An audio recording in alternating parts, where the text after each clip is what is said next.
nossas vidas em tuas mãos.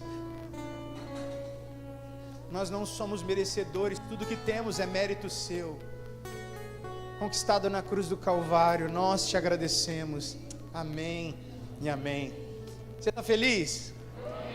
Está com fome da palavra? Cadê as mulheres assembleianas que estavam aqui ontem? Eu achei que eu tinha entrado na igreja errada. Ontem, Jesus, sexta e sábado, fiquei sabendo até que minha digníssima rodopiou. Levaram ela para rodopiar junto. Aqui, ó. O Senhor tem feito algo no meio das mulheres, irmãos. O Senhor está restaurando, sabe, chamado, vocação na vida de mulheres.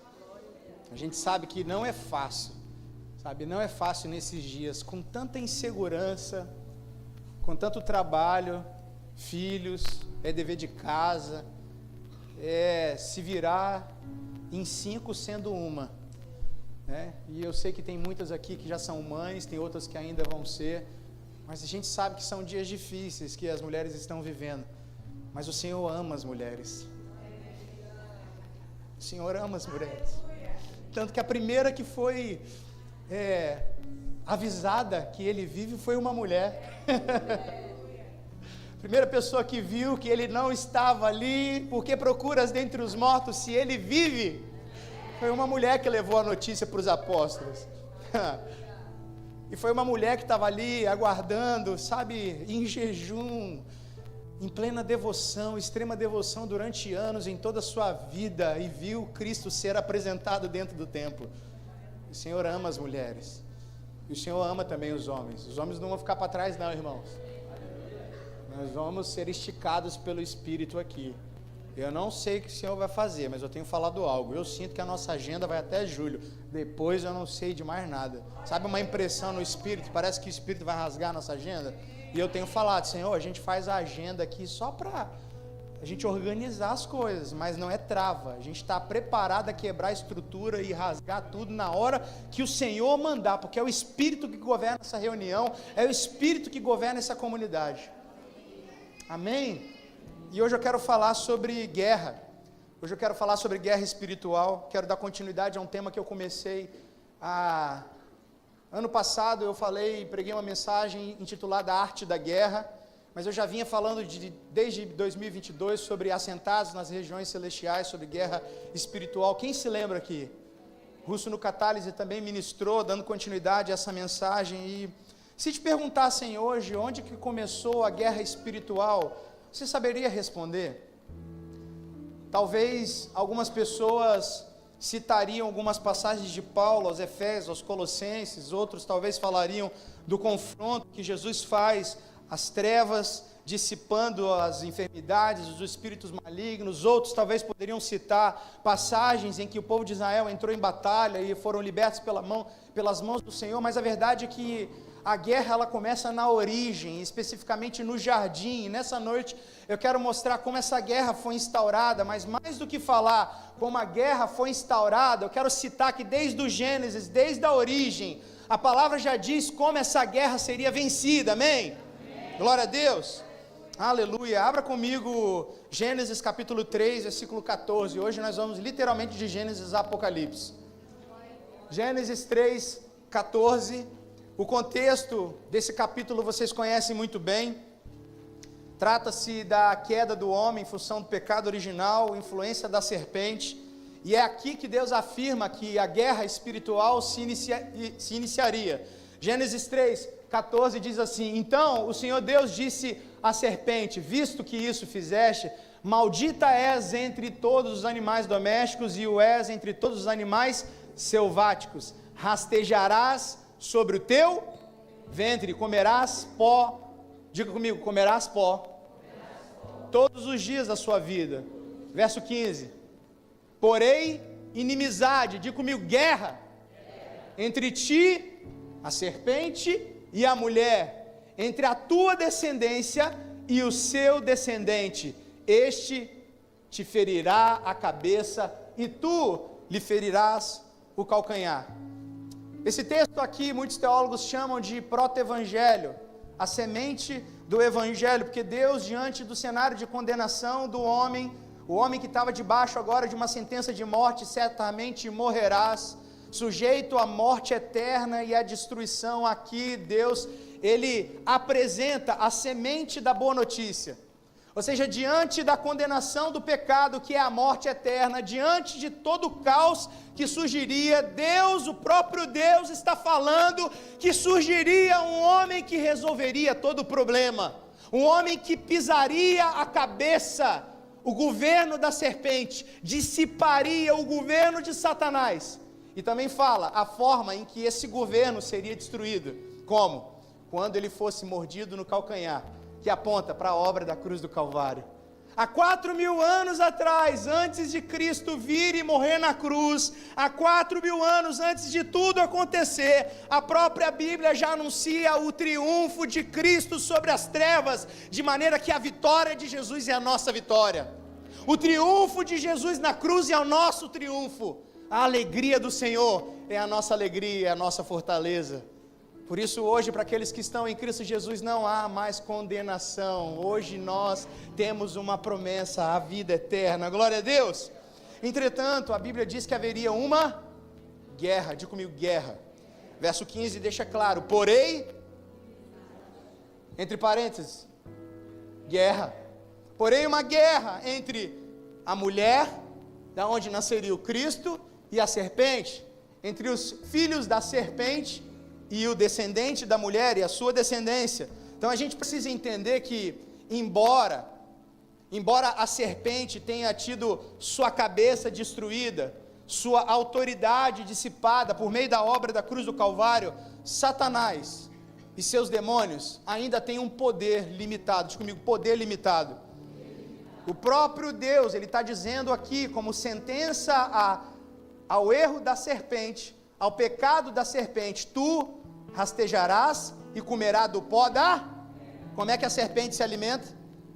Como é que a serpente ela é fortalecida? Comendo do pó da terra. Do que a nossa carne é feita? Do pó da terra. Como que a serpente ela se fortalece, ganha em poder sobre as nossas vidas, tentando nos destruir? À medida que eu e você pecamos, nós alimentamos a serpente. Por isso que Paulo vai dizer em Efésios capítulo 2, que o príncipe da potestade do ar opera no curso desse mundo através dos filhos da desobediência. À medida que pecamos, à medida que desobedecemos, à medida que a humanidade se perverte, essa serpente, ela, embora não tenha autoridade, ela vem crescendo em poder, e o objetivo dela é destruir a todos. É por isso que aquela serpente pequena do jardim, ela, à medida que a sociedade ela avança e progride em iniquidade, se torna o grande dragão vermelho de Apocalipse capítulo 12, porque ela é alimentada constantemente por uma humanidade que se perverte e transgride a lei do Senhor. E ó, que tem muito crente alimentando a serpente. Quem está comigo? Mas a Bíblia fala de um tipo de gente que venceria como Cristo venceu. A Bíblia está falando de um tipo de gente que, assim como Cristo venceu a serpente, também venceria e faria guerra contra ela. Um tipo de gente que não deixa o Senhor, que põe os seus olhos fixamente no Senhor, o Deus da nossa salvação. Um tipo de gente que não luta contra carne ou sangue, contra pessoas, mas que luta contra principados e potestades. Eu estou vendo esse tipo de gente? Agora, antes de entender sobre guerra, a gente precisa entender o que não é guerra espiritual. Guerra espiritual não é você sair daqui, lá na praia, onde tem o Iemanjá, como aconteceu há 20 anos atrás, e um cara tentar derrubar Iemanjá, dizendo que estava fazendo guerra contra a serpente. Guerra espiritual não é a gente, derrubar os altares, chutar o frango da macumba, derrubar o vinho e tentar destruir aquilo que foi feito, ou se colocar na frente de um terreiro para tentar confrontar diretamente carne ou sangue, pessoas. Fazer guerra espiritual não é a gente fazer igual o governo americano está fazendo, constituindo um gabinete evangélico, onde se lê a palavra de Deus e se faz o símbolo de esfaqueamento de judeus, lendo o texto bíblico, de iranianos, lendo o texto bíblico, dizendo nós vamos vencer, vencer, vencer. Isso não é guerra espiritual, isso é um nacionalismo idólatra que compreende que fazer guerra é lutar contra pessoas, mas a nossa luta não é contra pessoas, é contra principados e potestades. Quem está me entendendo? Você sabe o que é fazer guerra de verdade? Fazer guerra de verdade é obedecer como Cristo obedeceu.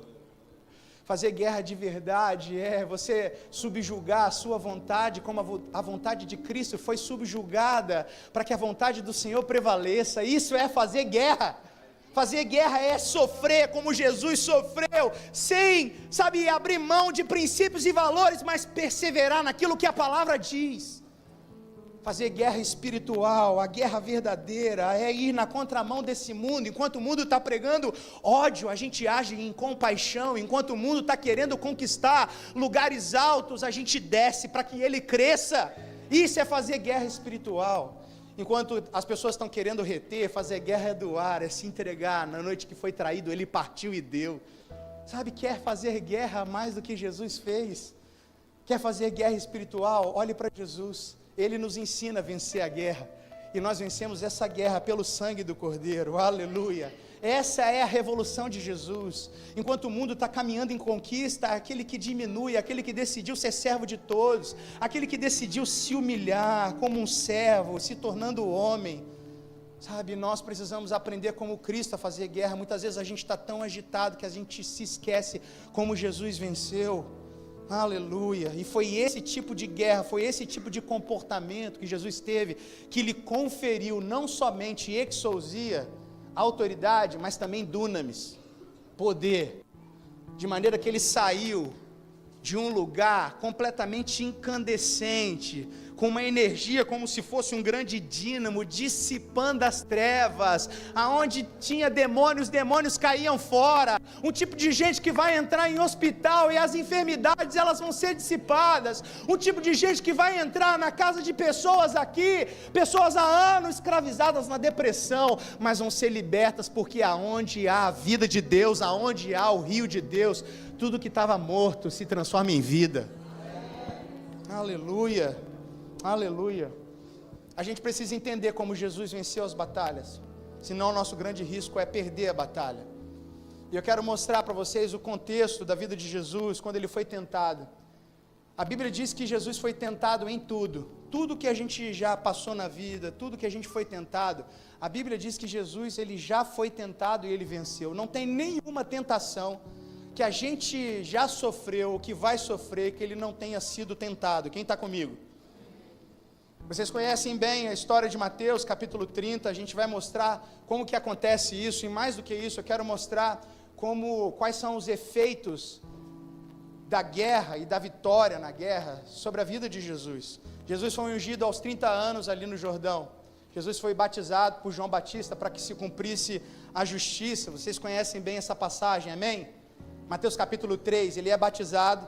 Quem está comigo, gente? Ele desce as águas no Jordão, e o que acontece? O Espírito desce na forma de pomba, ungindo Jesus, separando, consagrando para a missão, e naquele momento os céus se abrem, e ouve-se uma voz audível a todos que estavam ali: este é o meu filho amado, em quem eu tenho muito. Ele não era qualquer filho, mas era um filho. Deixa eu te falar, você que recebeu Cristo, você não é qualquer filho, você é um filho amado. Mas sabe quem são os filhos amados? São aqueles que causam prazer no coração do Pai. Como eu quero ser um filho amado, provocar prazer e deleite no coração de Deus. São dias da gente se atentar aos sentimentos do coração de Deus, aos afetos do coração dele. Muitas vezes a gente fica tão agitado nessa guerra, nessa coisa de batalha espiritual, que a gente se esquece do que está no coração do Pai. A gente se esquece de perguntar: Pai, o que está no seu coração? São dias da gente entrar num deleite.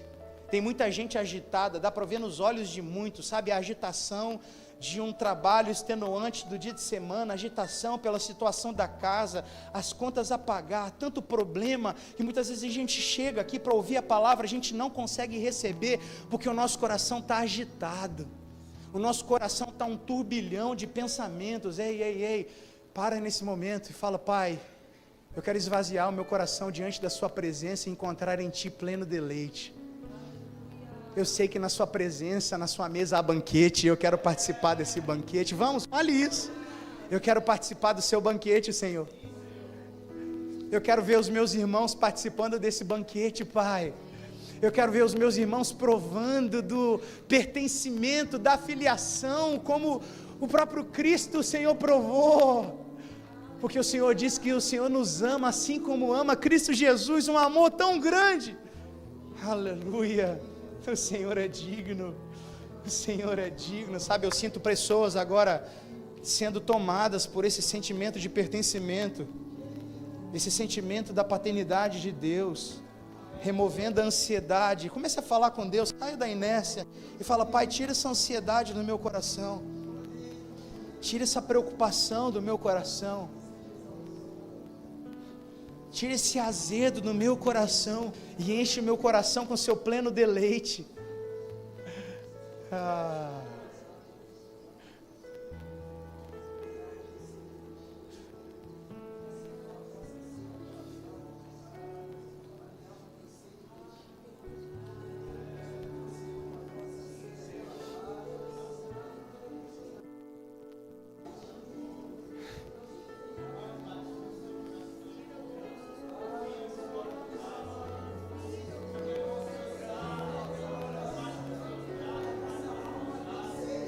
Leva-me pras águas profundas, leva-nos pras águas profundas, aonde só se passa nado.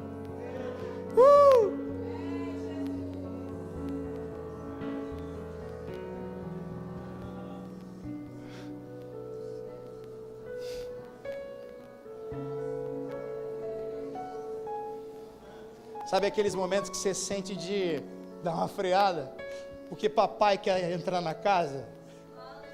Sabe aquele momento que o Espírito fala assim: vai com calma, filho, não tão rápido, eu estou querendo inundar corações, e eu, como um bom filho, só quero corresponder ao Senhor.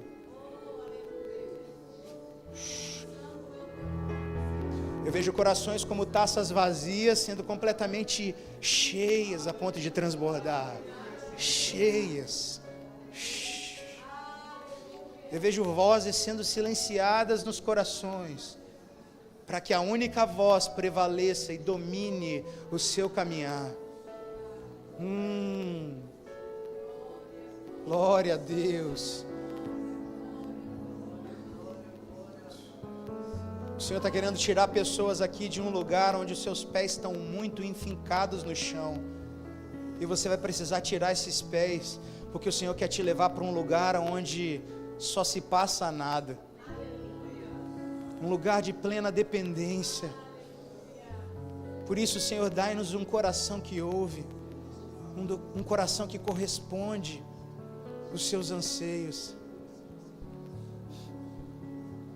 Aleluia, aleluia.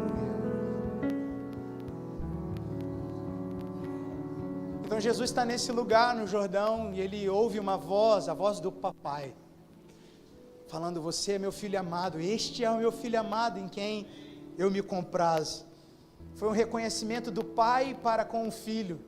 Que filho? Aquele nascido de mulher que pisaria a cabeça da serpente. O filho que cumpriria a missão que foi estabelecida antes da fundação do mundo, o cordeiro que seria morto para destruir toda a autoridade da serpente e restabelecer um governo na terra, um governo eterno. Aleluia. Mas presta atenção, logo depois de Jesus ser batizado, sabe para onde que ele é levado? Jesus é levado para o... Quem leva ele? Mateus capítulo 4, verso 1, olha ali comigo. Mateus, o Evangelho de Mateus, capítulo 4, versículo 1. A seguir, Jesus foi levado para ser tentado pelo... meu amigo, para de ficar com medo do deserto. Para de ficar com medo. Se é o Espírito que está levando, meu amigo, para de ficar com medo. Deus prometeu para Moisés: vai na frente, eu não vou te mandar nenhum anjo, eu não posso ir, vai, porque eu vou te dar a promessa. Não vou não, Senhor. Por que não vai? Não, mas é a promessa. Não vou. Por que você não vai? Porque o Senhor não está. Não adianta eu ir onde tem tudo, se o Senhor não tiver, não tem nada. mas se o Senhor estiver no deserto comigo, o Senhor faz brotar leite e mel, porque o leite e mel não provém do deserto, nem da terra que mana leite e mel. Quem mana leite e mel é o Senhor, a fonte é o Senhor. Por isso, para de ficar se preocupando, lamentando o deserto. Deixa eu te falar, o deserto na vida do cristão não é uma hipótese, não é uma opção, não é uma alternativa, é uma realidade presente, é uma certeza. O deserto é o laboratório do Espírito Santo. De maneira que nesse lugar ele vai atestar a nossa confiança, de maneira que a partir desse lugar de aprovação, ele nos confere autoridade e poder para cumprir a nossa missão. Porque pensa comigo, que Deus derramaria o seu Espírito sobre um povo que não foi aprovado? Que Deus derramaria o Espírito sobre um povo soberbo, corrupto, dividido? Consegue entender que nós precisamos passar pelo deserto para sermos aferidos no nosso coração, nas nossas emoções, para ver se há possibilidade de lidarmos com a ideia da plenitude do poder do Espírito? Então o Espírito leva Jesus ao deserto, e Jesus, compreendendo, tendo a real ciência do motivo pelo qual ele estava sendo levado pelo deserto, a Bíblia vai dizer no versículo 2 que ele jejua, e depois de jejuar 40 dias e 40 noites, ou seja, o jejum é uma ferramenta que o próprio Cristo se apropria quando ele compreende que ele está passando por um tempo de transição. Deixa eu te falar, todos nós aqui estamos em transição. Vai chegar num tempo que alcançaremos o descanso pleno, real, a consumação de todas as coisas, o reino de Deus na terra. Todos nós aqui estamos no tempo de transição. Então, se Jesus ele se apropriou do jejum, a gente também precisa se apropriar. Quem está comigo? Por quê? Porque deserto é lugar de transição. Deserto é lugar, a gente está passando por lugares escuros. De manhã é claro, à noite é um apagão, é frio, é risco de miragem, ilusões. A gente está passando por lugares que a gente não sabe aonde vai passar. Transições são situações, são tempos que a gente não consegue muitas vezes enxergar um palmo na nossa frente. Então, em dias de transição, há um risco muito grande da gente se perder. Por quê? Porque quando a gente não consegue enxergar um palmo na nossa frente, começa a surgir uma série de vozes dentro de nós, de medo. Será que vai dar certo? Será que a empresa vai dar certo? Será que o ministério, aquilo que a gente está planejando vai prosperar? Será que o meu casamento tem jeito? Será que a minha família tem jeito? E a gente começa a entrar numa realidade de serás, de dúvidas, de vozes ocupando a nossa mente, e isso nos distrai, muitas vezes nos fazendo entrar em ciladas que a gente não deveria entrar. Quem está comigo? Então o que o jejum faz? O jejum é a ferramenta de Deus que ofusca essa quantidade de vozes dentro do nosso coração, abaixa o volume dessas vozes, para que a gente tenha condição de ouvir com nitidez aquele que nos guia em tudo, o Espírito Santo. Eu lembro de uma vez meu pai falando da Marelli, quando ele trabalhava, ele tinha uma empresa, tinham várias empresas no Brasil, ele tinha concessão aqui de Vitória, e a Marelli, ela juntava todas as empresas, né, todas as filiais, num lugar, e ali eles faziam várias provas, né? Subiam a montanha, faziam várias provas. Meu pai era tipo um legendário, e aí colocaram eles na mata, e dividiram times em grupos, e aí e foram vendados, eles tinham que pegar as bandeiras e chegar no último ponto, e o time que chegasse primeiro era o time vencedor. E é assim no deserto, muitas vezes a gente está vendado. Desertos são lugares que a gente fica cheio de dúvida, porque não consegue enxergar um palmo na nossa frente, e se o time todo está falando, se tem muitas vozes, a gente perde a direção, a gente perde o senso de destino. Então, o que a gente precisa fazer nesses dias de transição? Acalmar, respirar, e pedir: Pai, me direcione, eu preciso ouvir a sua voz. E parece que nesses dias de guerra, de caos, que a gente não sabe como é que vai ser o amanhã, a gente não sabe qual é a moeda, a gente não sabe qual é o governo, não existe mais esperança humana em líder humano. Na verdade nunca houve, porque o único líder que vai pôr justiça na terra se chama Jesus de Nazaré. Mas a gente cai nessa cilada de deixar essas vozes perturbarem o nosso coração. O que vai ser da minha família? O que vai ser do meu casamento? O que vai ser dos meus filhos? O que vai ser do amanhã? E a gente perde totalmente o senso de direção. É por isso nesses dias que a gente precisa se apropriar de armas espirituais. Não adianta você querer vencer essa guerra com armas carnais. As armas da nossa milícia são armas espirituais, poderosas em Deus para destruir toda a mentira de Satanás que tenta dizer que você não é filho de Deus, que você não é cuidado por Deus. Outra prova de legendários aqui, vamos lá. A instrução importante era não tirar a mão da corda. Quem tirasse a mão da corda ia se perder. É isso, não podemos tirar a mão da corda, não podemos tirar a mão do arado. Aquele que tira a mão do arado e olha para trás não é digno do reino de Deus. São dias de colocar a mão no arado, são dias de depender uns dos outros, são dias de depender do Espírito Santo como essa corda, onde a gente não pode dar um passo sem a direção dela, sem ser guiado por ela. Quem está comigo? E a gente vai perceber a consequência na vida de Jesus, de viver essa vida de dependência, de jejum. Eu estou sentindo como igreja da gente entrar coletivamente num jejum agora nesse mês de abril. A gente ainda vai falar disso nas quintas-feiras. Quinta-feira passada eu falei uma mensagem super pontual, eu quero dar continuidade dela nessa quinta. Teve uma hora que eu pedi para desligar as câmeras, porque foi muito, muito específico do Espírito. Eu quero encorajar os irmãos a estarem aqui. Mas olha o resultado na vida do próprio Cristo, dessa dependência, na maneira que ele lidou com o deserto. Vamos agora para Lucas capítulo 4, verso 1 e depois 14, eu quero mostrar um detalhe, o antes e depois do deserto. Lucas 4, versículo 1 diz assim: e Jesus, diga comigo, Jesus. Cheio do Espírito Santo, mais uma vez, cheio, voltou do Jordão e foi guiado pelo mesmo Espírito no deserto. Ou seja, como que Jesus ele entra no deserto? Meu amigo, para você resistir o deserto só tem duas opções: ou você entra cheio, ou você entra cheio. Não tem outra opção.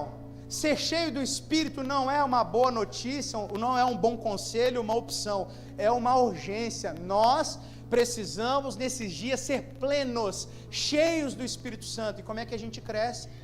Cantando hinos, cantando salmos, cânticos espirituais, submetendo uns aos outros no temor de Cristo, crescendo na palavra, crescendo na comunhão dos santos. Tudo aquilo que a gente vê em Atos capítulo 1. Não são dias de se afastar. Muitas vezes Satanás está querendo pôr minhoca na sua cabeça, dizer que você não é amado, e você se afasta, você se distancia. A maneira mais rápida dele te derrubar é se afastando de lugares onde pessoas podem estender a mão para te segurar. Não creia nas mentiras, nos sofismas do capeta, porque o capeta ele quer te destruir, mas o Senhor vem dar vida e vida com abundância. Quem está comigo? Agora veja o resultado do deserto, de corresponder corretamente ao deserto na vida de Jesus. Lucas 4, verso 14. Lucas 4, verso 14. Diga comigo, então Jesus, no poder do Espírito, ele regressa para Galileia, e a sua fama, o nome do Senhor, que não fica no túmulo, correu por toda a circunvizinhança. Então ele entra pleno e ele sai no dunamis. Ah, cara, como eu preciso disso. Vamos lá, meu irmão. Não basta ser pleno, não basta ser cheio, nós precisamos caminhar no poder do Espírito. Sabe, só tem uma forma da gente cumprir a grande comissão, a vocação a qual nos foi destinada, é no poder do Espírito, no poder que dissipa as trevas. Não dá para viver uma vida cristã mais ou menos, ou a gente cumpre a missão e é fiel no pouco, ou a gente vai perder o galardão que nos foi proposto. Quem está comigo? Nós precisamos do dunamis, o mesmo dunamis que estava sobre o Cristo, a ponto dele entrar na Galileia, provocando desespero nos espíritos malignos. E a gente viu isso aqui há algum tempo atrás. E deixa eu te dizer, ele continua querendo derramar o seu poder aqui nesse lugar. Não, peraí, eu acho que eu estou diante de uma igreja que não quer o poder, eu preciso do poder. Talvez você já tenha acostumado com uma vida sem poder, ou até sem o Espírito Santo, mas eu preciso do poder do Espírito. Não tem como viver essa vida sem o revestimento do Espírito, sem o refinado fogo santo do Espírito. E esse é o problema, porque nós muitas vezes nós nos enchemos do Espírito, nós fazemos o que está ali em Efésios capítulo 5, nós oramos, nós cantamos hinos, nós estamos meditando na palavra, a gente se enche, o nosso vaso fica cheio no domingo, mas na segunda-feira a gente já está cometendo deslizes, o nosso vaso vai ficando rachado, e aquilo que a gente tinha vai se esvaziando, a gente parou de transbordar, e a gente passa a se esvaziar, não por humilhação, mas pelo nosso pecado, as nossas corrupções, os nossos devaneios, as nossas concessões, vão criando rachaduras, e as nossas cisternas se tornam como as cisternas da nação de Israel, em Jeremias no capítulo 2, cisternas rotas, rachadas, e aquilo que a gente recebeu no dia, a gente perde no outro dia, a gente enche, esvazia, enche, perde, e nunca experimenta do mesmo poder que estava sobre o Cristo, o dunamis. Como nós precisamos do dunamis que capacitou Jesus e os discípulos a viverem a missão. Eu não sei vocês, mas eu estou carente desse revestimento do Espírito, sabe, a gente está chegando no final da corrida, mas parece que está faltando gás, como o Russo estava falando, a grávida está prestes a dar a luz, mas falta força, e quando parece que vamos dar a luz, damos luz ao vento. A gente está chegando no finalzinho da corrida. Meu querido, todos os grandes homens, os profetas da história desejariam estar no tempo que a gente está vivendo, no finalzinho da corrida, a placa de chegada já está ali, mas falta gás.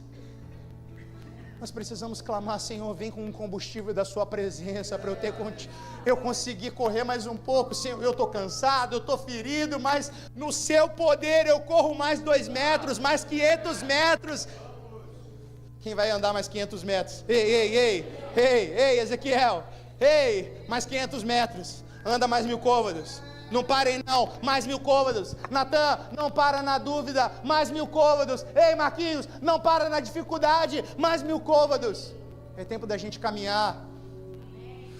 Eu vi a placa de chegada hoje, no meu primeiro dia de corrida, estava faltando gás, eu peguei água e joguei em cima de mim para renovar. Sabe o que a gente precisa nesses dias? A gente precisa da água do Espírito Santo, que vem abastecer, renovar nas nossas forças. Como nós precisamos do Espírito Santo, como nós precisamos do Espírito Santo de Deus. Parece que paramos de desejar o Espírito, parece que paramos de ter fome e sede. Dai-nos fome e sede, Senhor, dai-nos fome e sede nesses dias.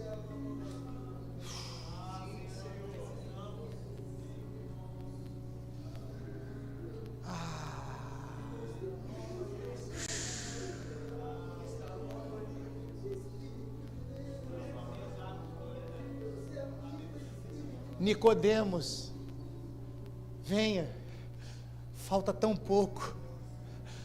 Mas Nicodemos não foi, Nicodemos desistiu, Nicodemos ele estava vendo ali o reino, mas ele não entrou, porque faltou obediência, faltou dependência do Espírito Santo, faltou deixar para trás ainda aquilo que nos segura.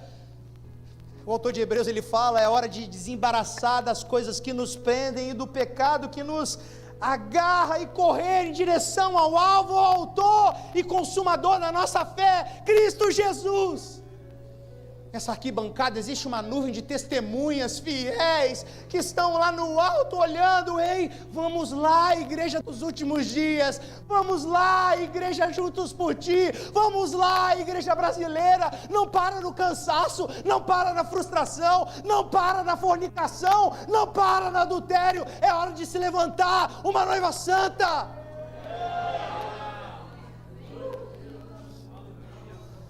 É hora de se levantar uma noiva santa, é hora de se levantar uma noiva gloriosa, que não se corrompe, uma noiva que não tem desvios éticos e morais, uma noiva que se banha no sangue do Cordeiro. Como precisamos. Esses dias eu estava falando sobre o tempo do fim, sobre os dias que se aproximam, e veio um irmão no final da reunião, falando: Senhor, o que eu faço? Falou: pastor, o que você me indica? meu coração está assim, está assado, são tantas notícias, como é que eu vou perseverar, como é que eu vou resistir? E eu falei assim, Pedro também não sabia antes de Atos 2, Pedro negou Jesus 3 vezes, os discípulos estavam céticos, Tomé cético, alguns querendo glória para si, sabe, é por isso que tem uma coisa que muda o nosso coração, é o derramado do Espírito, é o fogo santo da presença, num dia ele pode transformar a realidade da igreja, mas por que ficar esperando de braços cruzados, se podemos clamar hoje? Como precisamos, só tem uma forma de vencer, sendo testemunhas, só tem uma forma de vencer, sendo revestidos desse poder, que faz a gente não amar mais a própria vida,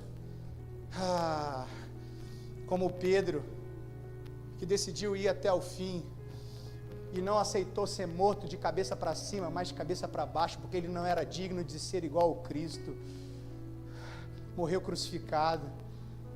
Tiago perdeu a cabeça. Quantos homens do passado foram até o fim, muitas vezes a gente se ilude, eu acredito, sabe que Deus, Ele vem com uma porção dobrada sobre as nossas vidas, a gente vai viver multiplicação de pães, a gente vai viver milagres extraordinários nesses dias de tribulação, mas deixa eu te falar, vai ter perseguição, como houve no Coliseu, vai ter martírio, vai ter crucificação de pessoas, você acha que é difícil? Com ódio se levantando no mundo, você acha que isso é um cenário improvável? Nós estamos prestes a entrar nesses dias, e a única forma de perseverar é sendo tomados pelo poder do Espírito, é sendo revestidos pelo dunamis de Deus. Todo aquele que tiver apático nesses dias, distraído, querendo viver a sua própria vida, não vai perseverar. Nós precisamos vencer como ele venceu. Jesus venceu 3 tentações de Satanás no deserto. Quem está comigo? Olha a sua Bíblia, Mateus capítulo 4, você vai ver Mateus capítulo 4, versículo 3, a palavra de Deus diz assim, Mateus 4, 3, então, o tentador, aproximando-se, lhe disse, leiam comigo,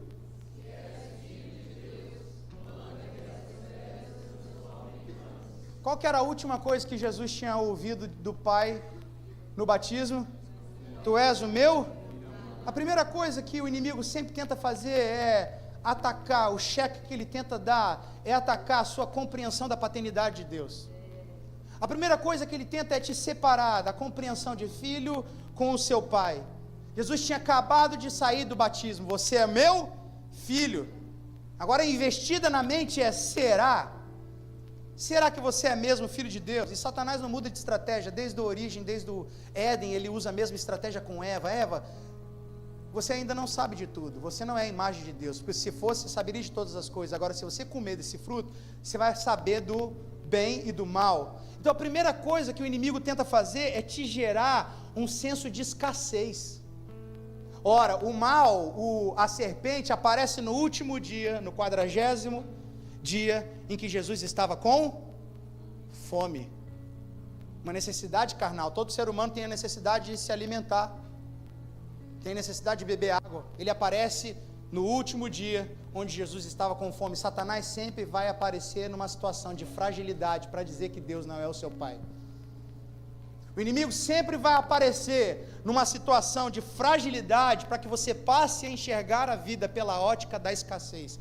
Falta algo, não está legal, e aí você começa a se queixar, que falta algo, que você precisa ainda conhecer algo, que você precisa ainda ter algo, e se falta algo, significa que Deus não é um bom pai, porque se ele fosse um bom pai, não faltaria. E olha, quem levou Jesus para o deserto foi Satanás, foi o próprio Espírito, então no decorrer da vida, passaremos por desertos, e deserto tem areia, tem pedra, e pedra é coisa morta.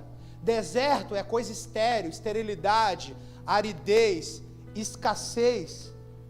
A gente vai passar por aflições, a gente vai passar por situações onde parece que está tudo estéril, tudo que eu planto não dá certo, eu edifico, mas como não tem fundamento, o que eu edifico cai, e você passa a pensar, nada que eu faço dá certo, eu planto, morre, eu edifico, se destrói. Olha o cenário de escassez. E é nesse momento que o maligno se aproveita, ao final dos 40 dias, ele dá uma sugestão, ele infere algo para tentar dar um checkmate na vida de Jesus. Ele diz: se tu és mesmo filho de Deus, diga para essas pedras se tornarem pães. Olha só o que Satanás está falando. Ele está dizendo: será que você realmente é filho de Deus? Porque se você fosse filho de Deus, Thales, você não estaria passando por essa dificuldade.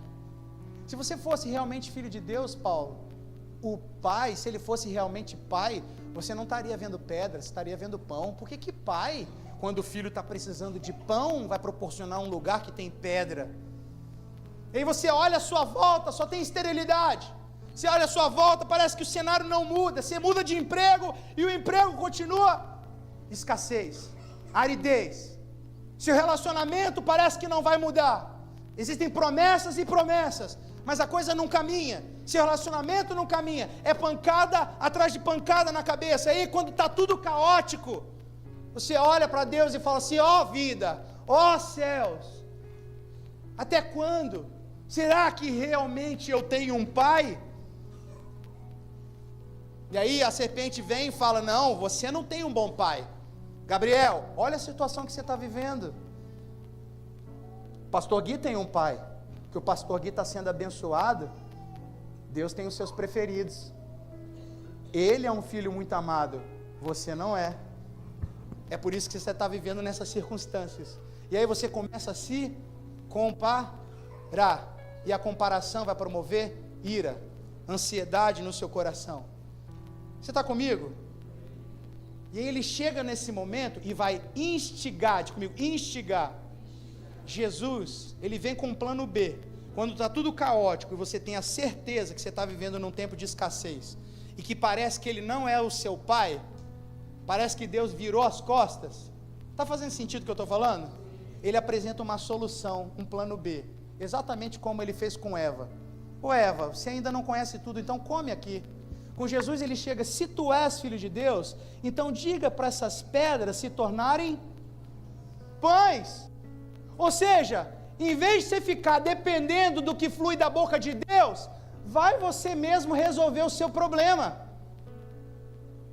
Olha essas pedras, diga para elas se tornarem pães. Então a todo momento Satanás, presta atenção, está tentando fazer você tirar os olhos da palavra que você tem de Deus, para você tentar extrair vida e pão daquilo que hoje é pedra, daquilo que está morto, daquilo que está muitas vezes te sufocando. E quantas vezes a gente deixa a palavra de Deus, a verdade que Deus já disse várias vezes sobre a nossa vida, para tentar extrair pão de pedra, pão daquilo que está morto.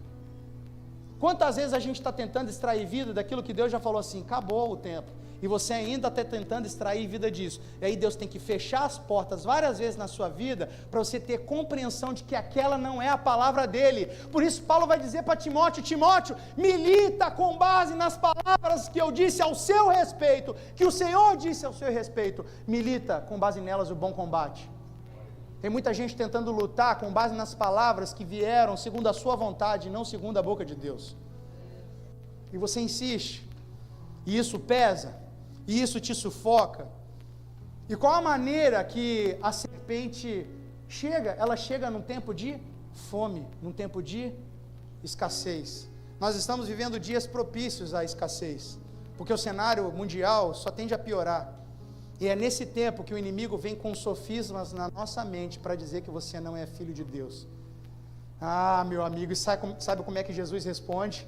Jesus responde: ei, nem só de pão viverá o homem, mas de toda a palavra que flui da boca de Deus. Eu não vou tentar resolver os problemas do meu jeito, eu não vou tentar resolver a minha vida extraindo pão de pedra da forma que é a minha vontade, porque existe uma vontade, a vontade plena do Senhor, e a minha comida ou bebida é fazer a vontade dEle.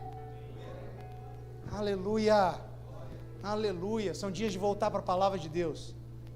O que tem balizado a sua vida? São os seus desejos internos, a sua vontade ou a palavra do Senhor? O que o Senhor disse sobre a sua vida nesses dias? Quais as palavras do passado que Ele disse e o inimigo está tentando pôr em xeque e te fazer esquecer? Você consegue compreender? Oh, meu Deus! Mas sabe o que acontece? Eu estou vendo muitas pessoas voltando ao passado para tentar extrair vida de coisas que já estão mortas. Sansão era um valente, um nazireu, cabelos grandes, o símbolo de poder decorrente de uma consagração.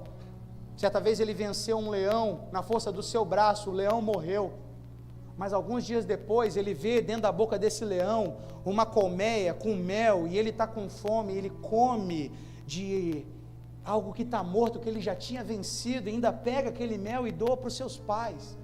Sabe, isso fala de muitas pessoas que já venceram coisas no passado, já venceram pornografia, mas estão voltando a comer da pornografia.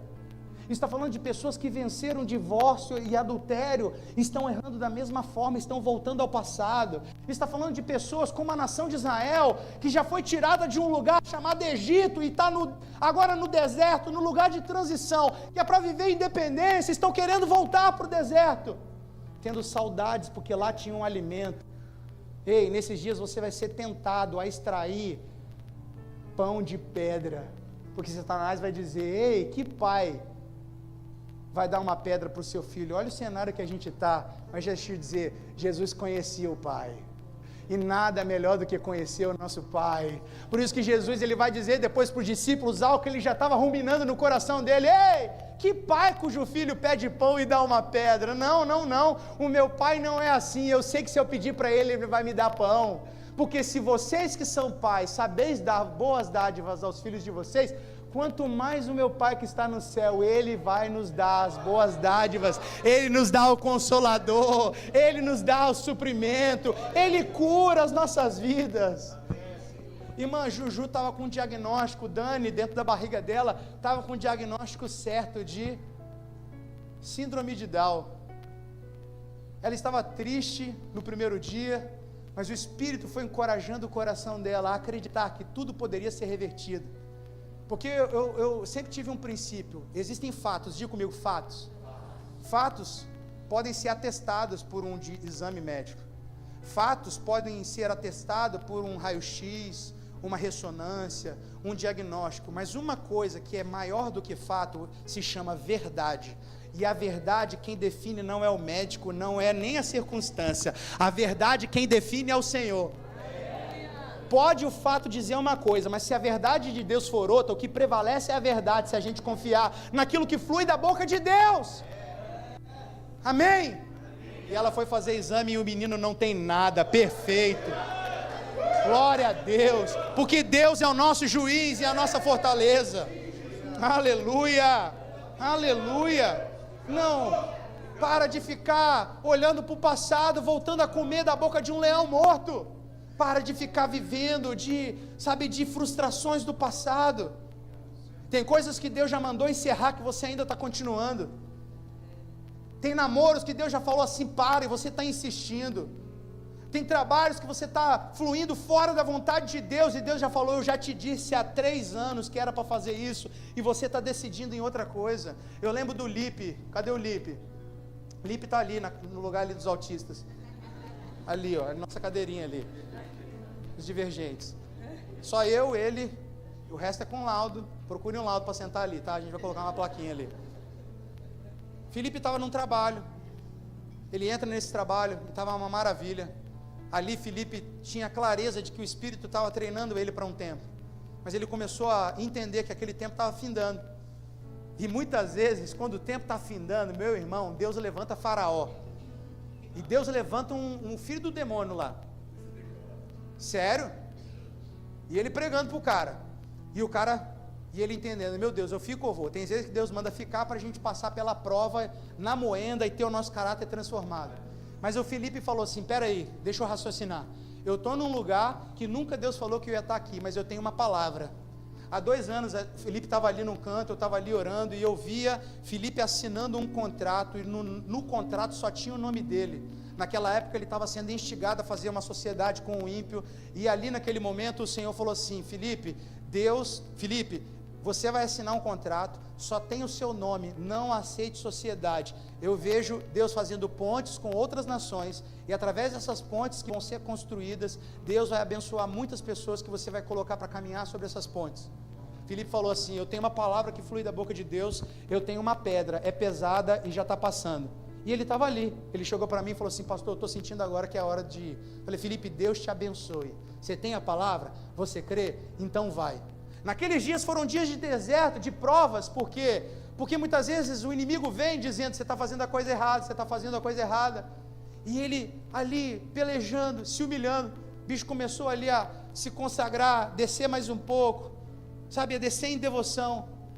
Vem aí uma porta, pessoas ajudam a preparar essa porta. Uma porta com qual nação, Felipe? Finlândia, sei lá, por isso que ele fica estudando essas línguas, preparando pontes. Por que eu estou falando a história de Filipe aqui? Para você crer que se você fluir naquilo que Deus disse, na palavra dele, meu amigo, pode até começar pequeno, mas ele vai prosperar, ele vai frutificar a semente. Agora a grande questão: você vai deixar a semente morrer fora ou vai deixar a semente morrer no seu coração? Que a semente só tem um propósito: morrer. O grão de trigo tem função quando ele cai em boa terra e ele morre. Agora a semente que Deus deu, ela vai morrer fora do seu coração ou dentro do seu coração? É tempo da gente permitir que a semente de Deus morra no nosso coração e frutifique 30, 60, 100 por 1. Não troque a palavra de Deus. Eu lembro que Dani até falou, esses dias a gente estava aqui discutindo, conversando, e ela falou assim: não, mas eu sou filha de Deus, Deus é um bom pai, Ele vai suprir, e Deus supre, aleluia, Ele supre. Quantas vezes eu lembro do meu pai fazendo transição de emprego, 3 meses sem receber salário, e Deus abriu as portas milagrosamente pela mão dele, mas não trocou a palavra que fluiu da boca de Deus para tentar extrair vida de pedra. Pare de extrair vida de pedra. Quem está comigo? Não, acho que vocês não estão aí, eu acho que vocês não estão entendendo. Quem está comigo? Glória a Deus. Segundo teste. O segundo teste é ainda mais sutil. O segundo teste, ele é sutil demais, porque é aqui que muita gente cai. O primeiro teste é a concupiscência da carne, é a gente desprezar a palavra de Deus para alimentar a nossa carne. E o que Satanás tenta fazer é fazer a gente abandonar a palavra de Deus. Agora o segundo teste não é abandonar a palavra de Deus, mas é usar da palavra de Deus, sem a dependência do Espírito. Veja comigo o que o texto diz. Mateus capítulo 4, verso 5. Então o diabo levou quem, gente? Jesus a cidade santa, Jerusalém, colocou sobre o pináculo do templo, o ponto mais alto do templo, verso 6, e lhe disse: de novo, uma mentira contada muitas vezes se torna um sofisma. O sofisma cria um caminho no seu cérebro, de maneira que tudo que você passa a pensar, passa por esse filtro. Não aceite as mentiras de Satanás. Amém? Se tu és filho de Deus, atira-te daqui de baixo, daqui de cima para baixo, porque está escrito, Salmo 91, ou seja, tem muita gente que fala assim que Satanás está deturpando a Bíblia. Não, ele não deturpa a Bíblia. Ele não está tirando um texto aqui da Bíblia, ele está citando Salmo 91, o versículo de maneira íntegra. Qual é o versículo? Aos seus anjos ordenará ao teu respeito e eles te susterão nas suas mãos, para não tropeçares em alguma pedra. Então veja, Satanás ele pega um texto da Bíblia para induzir Jesus a usar desse texto de forma presunçosa para fazer aquilo que Deus não tinha pedido. Deus tinha pedido para ele se lançar lá de cima, Sérgio? E por que eu vou fazer então? Deus tinha falado para se lançar do topo? Não. Se Deus não falou, ainda que está na palavra, eu não vou fazer, porque eu não quero provar Deus. Quem está comigo? E interessante que aqui a gente está vendo uma mudança de cenário.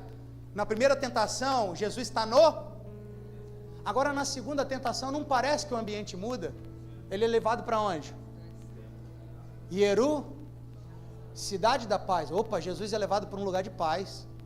Jesus é levado para um lugar alto. Jesus é levado para um lugar de visibilidade. E aqui tem 2 pontos. Primeiro ponto, muitas vezes a gente acha que por não estarmos mais vendo escassez e estarmos num lugar de promoção, num lugar de destaque, a gente acha que o deserto acabou.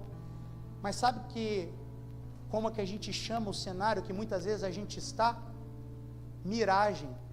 Satanás muitas vezes proporciona uma miragem, uma ilusão para você achar que o que você está vivendo não é mais um deserto. Quem me entende? Muitas vezes ele abençoa e a gente acha que é Deus que está abençoando. Deixa eu te falar, nem toda promoção foi Deus que te abençoou. Assim como nem todo deserto é Satanás que te leva.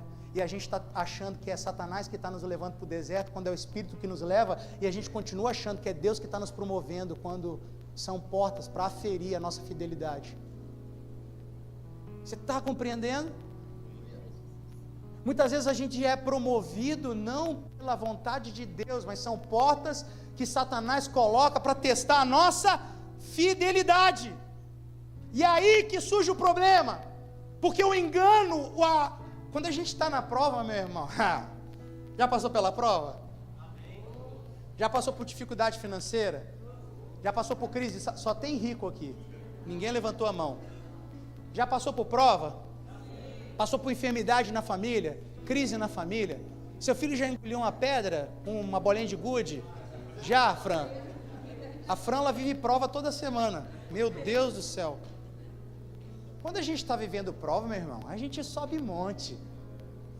Quando a gente está vivendo prova, a gente vai lá, chama 3 para jejuar. A gente ora. Agora, quando a gente está no hype, meu amigo, a gente acha que Deus, ele vem respaldar todas as nossas decisões. Quando a gente está sendo abençoado, a gente acha que Deus está assinando um cheque em branco para a gente fazer tudo aquilo que a gente quer. É ou não é? É ótimo prosperar, não é? Subir é fácil. E a gente acha que a gente agora pode desprezar as pedras de tropeço, achando que elas não são suficientemente grandes para nos derrubar. E a gente está sendo abençoado. Olha só como a empresa está prosperando. Olha só como o meu nome está em destaque. Olha só como o ministério agora é relevante. E aí eu abro uma concessão aqui, eu pego um dinheiro aqui, eu faço vista grossa para um outro problema aqui, e nada está acontecendo comigo. O que eu penso? Ora, eu penso que Deus dará ordem aos anjos ao meu respeito para que me guardem, e eles não vão deixar eu tropeçar. Você começa a usar da palavra como subterfúgio para justificar suas falhas, e aí você coloca lá na empresa, Salmo 91, 1000 cairão à sua direita, 10.000 à sua esquerda, e você não será atingido. E você canta músicas sobre prosperidade, onde você puser a planta dos seus pés, prosperará. Eu te mandei você colocar o pé aí, trem. Tudo que você tocar, abençoado será. Não é isso que está na Bíblia? Eu mandei você tocar nisso. Se você ver, se você tocar, se você desejar, vai lá e vê a história de Davi, sonso. Independente do que está na Bíblia, da verdade que é a Bíblia, o Senhor, quando a gente anda na aliança, se o inimigo tentar nos derrubar, Ele envia os seus anjos para nos proteger, porém, não vai ser eu que vai provar a fidelidade do Cristo. Eu não vou provar Jesus. E sabe qual é o nosso problema? A gente segue a nossa vida desprezando uma série de princípios. Nossa empresa está voando, nossa vida parece que está voando, aí tem um buraco, tem uma pedra, e a gente vai, a gente não cai. Deus está me protegendo. Até uma hora que Ele permite, Ele está falando, eu estou te permitindo tempo para você amadurecer, e você não amadurece. Mas Deus não se deixa escarnecer, porque tudo que o homem semear na carne, ele também colherá. O que semeia na carne, da carne colhe corrupção, mas aquele que semeia no Espírito colhe a vida eterna. Não adianta a gente querer agir desprezando o princípio, que o princípio vai nos quebrar. Não tem, é uma condição sine qua non, é lei. E muitas vezes a gente está usando da Bíblia para respaldar nossas decisões, tentando provar a fidelidade de Deus. E esse foi o segundo problema de Israel. O primeiro problema de Israel foi a tentação 1. Eles estavam no deserto, estão com fome. Que saudade do leão que morreu, que saudade do meu passado, vamos nos alimentar daquilo que já está morto, vamos nos alimentar de pedra. Mas o segundo problema surge em Massá. Faltou água, e quando falta água, eles começam a dizer, Deus, vamos ver se realmente você é aquilo que se diz ser. Prova sua fidelidade. e a gente está igual imaturos na fé, pedindo, escuta, olha para cá, pedindo sinais. Deus, prova que você é Deus e manda um sinal na minha vida. Prova que você é Deus e cumpre aquilo que está aqui na palavra. E aí Deus fala, ah é? Quer um sinal? Te dou. O sinal de Jonas. Vai ser engolido pelo peixe. Vai para a profundeza. Até lá na profundeza você descobrir o meu coração. Porque a minha filha, ela não chega para mim e diz, pai, prova que você é meu pai, compra uma casa da Barbie para mim. Não, ela não fala isso. Sabe por que ela não fala? Porque ela sabe que ofenderia o meu coração. Porque eu não provo a minha paternidade por aquilo que eu sou capaz de dar para ela, mas pelos afetos que eu transmito, pelo aconchego, pela segurança que eu dou. E muitas vezes a gente está como essa criança imatura, que nem criança faz, tentando pedir Deus sinal toda hora, quando Deus está falando assim, você quer mais o quê? Eu já te disse o que fazer, vai, caminha na minha palavra e dependa do meu Espírito. Quem está comigo? Não sejamos como homens que desprezam a palavra de Deus, e como o Senhor, como Jesus, ele vence, ele fala, não, eu não vou provar o Pai, não tentarás, assim também está escrito, não tentarás o Senhor. Você está percebendo a forma que Jesus ganha a batalha? Primeira tentação, Jesus responde, está escrito, nem só de pão viverá o homem, ele cita Deuteronômio. Segunda tentação, o inimigo vem, querendo fazer ele usar da palavra, o Senhor diz, ei, a Bíblia também diz, não tentarás o Senhor teu Deus. A vitória de Jesus é pela palavra. Deuteronômio é repetição. O que é Deuteronômio? É a repetição de toda a história de Israel. Você sabe como é que você vai vencer as batalhas? Repetindo as palavras de Deus, as verdades que estão nas Escrituras, as palavras que Ele disse sobre a sua vida todos os dias, para que quando a prova vier, algo que o pastor Jeff sempre fala, quando a prova vier, a primeira coisa que aparece na sua cabeça não é uma queixa, não é uma murmuração, mas é a verdade de Deus sobre a sua vida. Quem está comigo? Terceira tentação, para a gente ir para a conclusão, Mateus capítulo 4, verso 8, levou ainda o diabo a um monte muito alto, mostrou-lhe todos os reinos do mundo e a glória deles, e lhe disse, tudo isso te darei se... Satanás agora não está levando Jesus para o pináculo do templo não, está levando para o lugar mais alto, onde Jesus pode ver todos os reinos do mundo, todas as nações. E o que Satanás está prometendo ao Senhor? O governo de todas as Mas espera aí, quem é que tinha prometido isso antes para Jesus? O Pai. Salmo capítulo 2, o Pai vai dizer, pede-me, porque eu te darei as nações por herança e a terra por sua possessão. Só que aquilo era uma promessa de quem passaria pelo sofrimento. Ei, não tem promessa de governo e de glória sem sofrer. Se sofremos com Ele, também reinaremos. O reino é herdado por meio de quem renuncia essa carne, essa vida. Amém? Só que Satanás está prometendo algo aqui, promessa antecipada sem dor. A última tentação é a tentação de adquirir promessa sem passar pela cruz. O evangelho sem sofrimento. O evangelho de conquista sem humilhação. O evangelho de direito sem mansidão. O evangelho sem renúncia, sem dor. Para que você vai renunciar, Nath? Para que você está querendo castidade? Vai curtir a sua vida. Eu te entrego aqui a promessa. Amanhã você pede perdão. Não é muitas vezes assim que ele vem? Não, Flavinha, você ainda é muito jovem. Muito jovem, para que se guardar, se reservar tanto? Vai curtir a sua vida, você não precisa ficar aqui na igreja. Eu ainda te abençoo, eu vou te prosperar. Você está entendendo a estratégia de Satanás? Ele promete uma boa notícia sem cruz. Boa notícia sem cruz é juízo. E todas as vezes que a gente quer promessa sem cruz, a gente cai em idolatria. Todas as vezes que a gente quer glória e honra sem o sofrimento, a idolatria toma conta das nossas vidas. Essa foi a tentação da nação de Israel. Terceira tentação, Israel também sofre no deserto, porque Moisés está no topo do Sinai recebendo as tábuas da lei, e ele está demorando, e o povo, peraí, a gente precisa ver a glória de Deus, a gente está com medo, Israel precisa se tornar a nação abençoadora, vamos fazer o seguinte, vamos construir vamos antecipar a promessa.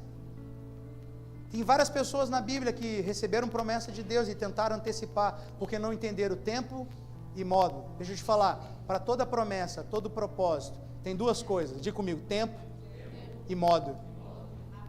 Datã, Corá e Abirão, eles queriam sacerdócio, mas eles eram levitas. Promessa de Deus, todos seriam sacerdotes, mas ainda não era e por tentar antecipar a promessa fora do tempo, eles recebem juízo. Você consegue compreender? Porque eles caem em idolatria. A gente não pode ceder nesses dias essa ideia de querer as promessas de Deus. Eu quero ter um casamento abençoado, tá? Você está cumprindo os princípios? Você está levando em consideração aquilo que a palavra de Deus diz? Ou você está removendo os marcos? Quantas pessoas estão removendo os marcos? A palavra diz, não remova os marcos antigos. São dias de restabelecer marcos, porque Satanás ele quer que você alimente a sua carne, que você cresça em soberba, achando que nada vai acontecer. E ele quer que você viva a promessa, tendo um bom cargo na igreja, um bom cargo no trabalho, sem ser fiel. Ah não, mas Deus está me abençoando, o que eu estou pedindo Ele está dando, beleza. O povo de Israel estava pedindo carne e veio carne, mas junto com a carne, abriu um buraco e consumiu todo mundo. Nem toda resposta de Deus é sinal de aprovação, muitas vezes a resposta que Ele te dá é sinal de reprovação, porque já passou da hora de você amadurecer. Mensagem evangelística para a sua vida. E quando Jesus vence, mais uma vez, Ele vence pela... O que Ele diz? Está escrito, ao Senhor adorará. Olha ali. Ao Senhor teu Deus adorará e só a Ele darás? Não, eu não vou com a sua não, Satanás, eu não vou tentar antecipar a promessa, eu não vou alimentar a minha vida por aquilo que não fluiu da boca de Deus, eu não vou desprezar princípios e tentar colocar o meu Deus, meu Pai à prova, não, Ele é o meu Pai, o Pai sabe dar boas dádivas para o seu filho, e eu vou esperar o tempo que tiver que esperar, eu me submeto à cruz do Calvário e nada vai me tirar desse lugar.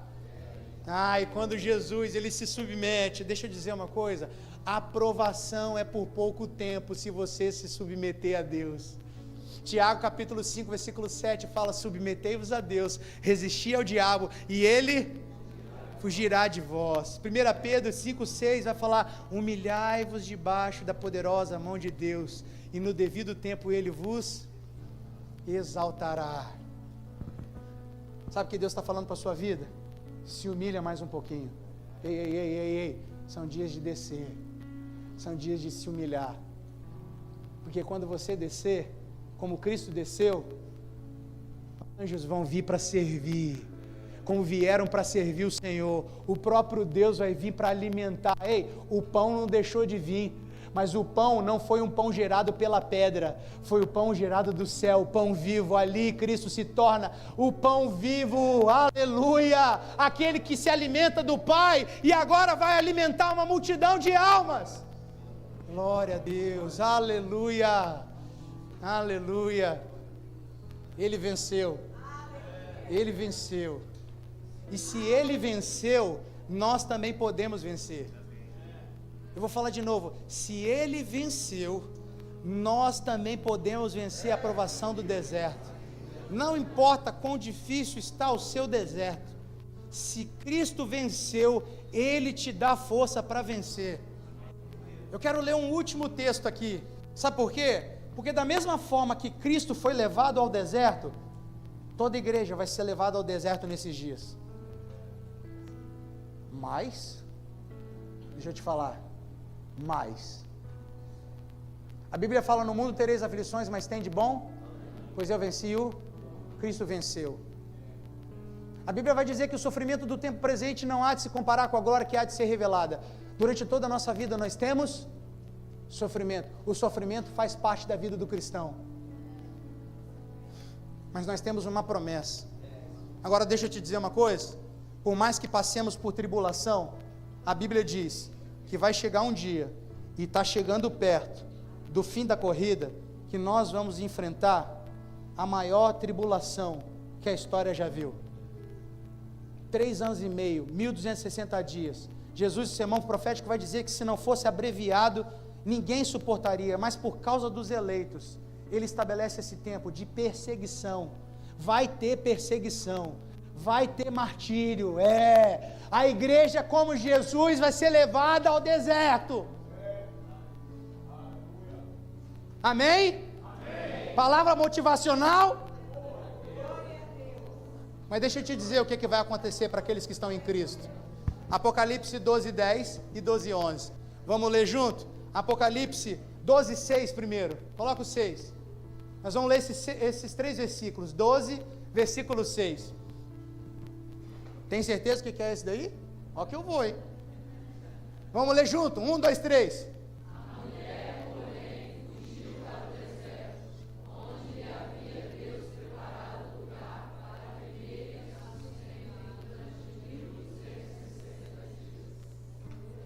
A mulher é Israel.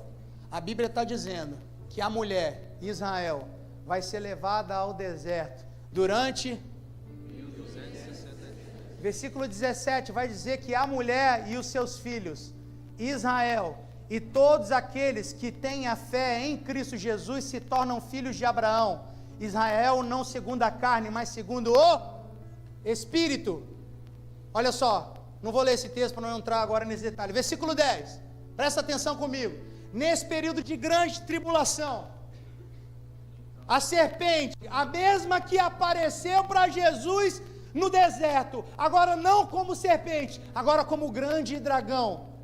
Então, ouvi grande voz do céu, proclamando: agora veio salvação, poder dunamis, o reino do nosso Deus e a autoridade do seu Cristo, pois foi expulso o acusador de nossos irmãos, a serpente, o mesmo que os acusa de dia e de noite diante do nosso Deus. Deus está dizendo que no tempo do fim vai aparecer uma igreja que caminha tanto como Jesus, tanto como Jesus, tanto como Jesus, que vai se submeter a Ele, de modo que o acusador também vai fugir. E quando o acusador fugir, versículo 11, eles, pois, o venceram. Não, vamos ler junto. 1, 2, 3. Eles, pois, o venceram por causa do sangue do Cordeiro e por causa da palavra do testemunho que deram, e mesmo em face da morte, não amaram a própria vida.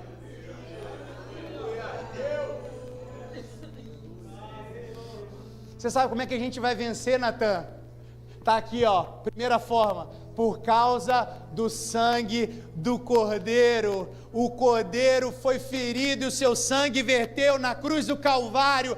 A vitória de Cristo é a nossa vitória. O triunfo de Jesus é o nosso triunfo. Mas não para aí. Esse tipo de gente cheio de glória e poder vence por causa da palavra, do testemunho que deram à semente encarnada. E mesmo em face da morte, não amaram a sua própria vida.